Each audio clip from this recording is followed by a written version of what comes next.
So we drove back up to our property yesterday and got to see the RV all set up for the first time. And it was really kind of the first moment of now this adventure starts. Now this adventure is beginning. Staying at B&B's, doing the drive, all of that just felt kind of like a holiday. And now we're on this bare land and starting our RV and home building experience as a family.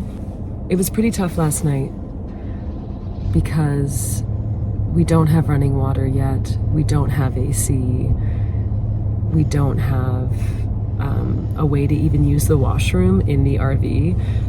Maddie is building an outhouse,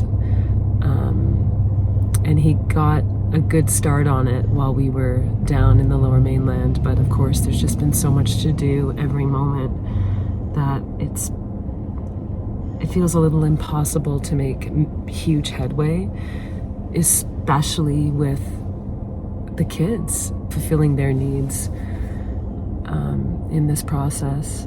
If it was just Maddie and I'm sure we'd have all these things finished by now. But when you have 3 little ones and a baby who needs to be breastfed every 2 hours and all of that, it's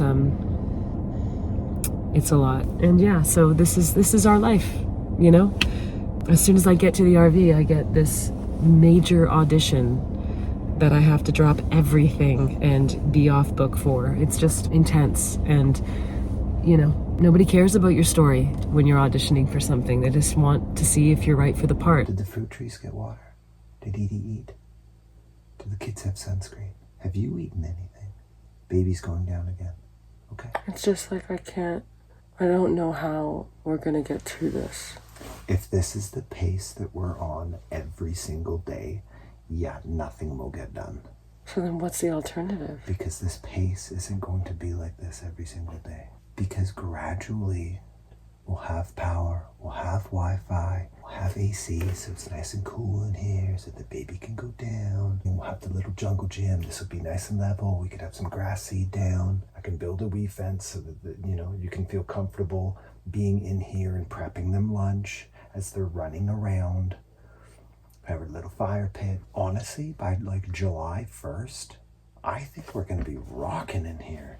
It's going to be like that with our house build as well. You're going to be staring at that foundation and being like, let's go. And then all of a sudden you're going to look and it's going to be like, wow, the house is framed. And then the roof is on. And then the concrete's polished. And then we got wire through there. And then the plumbing continues up. And then it's sheeted. And then it starts getting the insulation on the outside, the insulation on the inside. And then it's like, hey, you know what? A couple lights in here and we're rocking. What happened today? Like, what was the conversation you just had? Well, we just had a merchant, a tree merchant. Oh, nice. That's an awesome rock. A tree merchant buy, as we would like to use some of our logs for our home. But also that there's a bit of value in here and we want to open it up for some farming, although selectively, so that a lot of it just grows back. Yeah, it was a good day. And then we get to use our logs for the post and beam, which is pretty cool. So we got our prints back from the draftsman, right? We had our conversation the other day. 4 is decent. 4, and I give you 14 feet from the post to the cabinet. Yeah, that's unreal. Okay. You got a little trap above the bed. I think that works. Cool. Okay. Awesome. We've extended the house 4 feet. Originally, we were thinking really, really small, doing like 24 by, was it 30? But yeah, now it's a bit bigger than that, 26 by 40. So. And he suggested to extend the kitchen area a bit. We're only doing 2 bedrooms, all the kids are going to share, and then a loft upstairs. And we have the 2 wings on the side, which is nice for 2 outdoor like area. Covered porch things that extend like 8 feet out that are going to be really cool because we're going to do post and beam with some of our logs. You know, all these things that I'm complaining about, these are privileges, like having a laundry machine and having running water and having a outhouse to use, let alone a toilet. These are all privileges. Like, this experience is intense with 3 kids. And it really changes your perspective on how blessed we are in the day-to-day of our lives to have these things at our fingertips, because it is so hard when you don't have these things. That's been the biggest lesson of week 1 in the RV. I guess the lesson is be thankful for what you have.